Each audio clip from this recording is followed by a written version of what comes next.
কাতারের সড়ক দুর্ঘটনায় নিহত সিলেটের কানাইঘাট উপজেলার ৫ যুবকের বাড়িতে চলছে শোকের মাতম। মৃত্যুর সংবাদ জানার পরই স্বজনদের আহাজারিতে ভারী হয়ে ওঠে পুরো এলাকা। পরিবারের একমাত্র উপার্জনক্ষম ব্যক্তিকে হারিয়ে দিশেহারা সবাই। দ্রুত মরদেহ দেশে আনার দাবি পরিবারের সদস্যদের। সিলেট থেকে রাজ্জাক রুনুর পাঠানো তথ্যচিত্রে জানাচ্ছেন সুলাইমান কবির।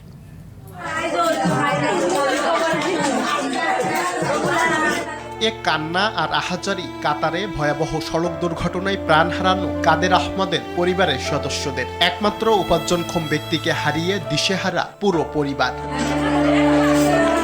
একই চিত্র নিহত জসিমউদ্দিন, জিবালউদ্দিন, মোস্তাক আহমদ ও জুবাইর আহমদের পরিবারেও। রোববার দুর্ঘটনায় মৃত্যুর খবর গ্রামে পৌঁছানোর পর থেকেই শুরু হয় আহাজারি। জীবিকার তাগিদ আর উন্নত জীবনের প্রত্যাশায় কাতারে পাড়ি জমানো মানুষগুলো সব স্বপ্ন থেমে গেছে মুহূর্তেই। দ্রুত তাদের মরদেহ দেশে আনার দাবি জানিয়েছেন দিশেহারা স্বজনরা।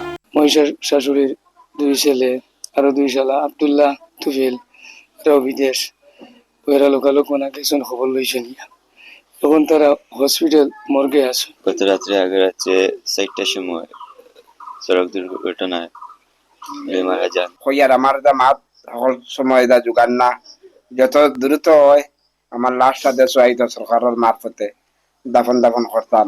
নিহতদের পরিবারকে সব ধরনের সহায়তার আশ্বাস দিয়েছেন স্থানীয় জনপ্রতিনিধি। আমি আমার ইউনিয়ন পরিষদের পক্ষ থেকে যতটুকু প্রয়োজনীয় কাগজপত্র দিই সবকিছু আমার প্রস্তুত আছে। আমি এই মুহূর্তে এইগুলা দিয়ে দিব, আর যত দ্রুত সম্ভব হয় আমার লাশগুলো যেন দেশে পাঠিয়ে দেওয়া। দ্রুত মরদেহ ফিরিয়ে আনতে ঊর্ধ্বতন কর্তৃপক্ষের সঙ্গে যোগাযোগ করা হচ্ছে বলে জানিয়েছে স্থানীয় প্রশাসন।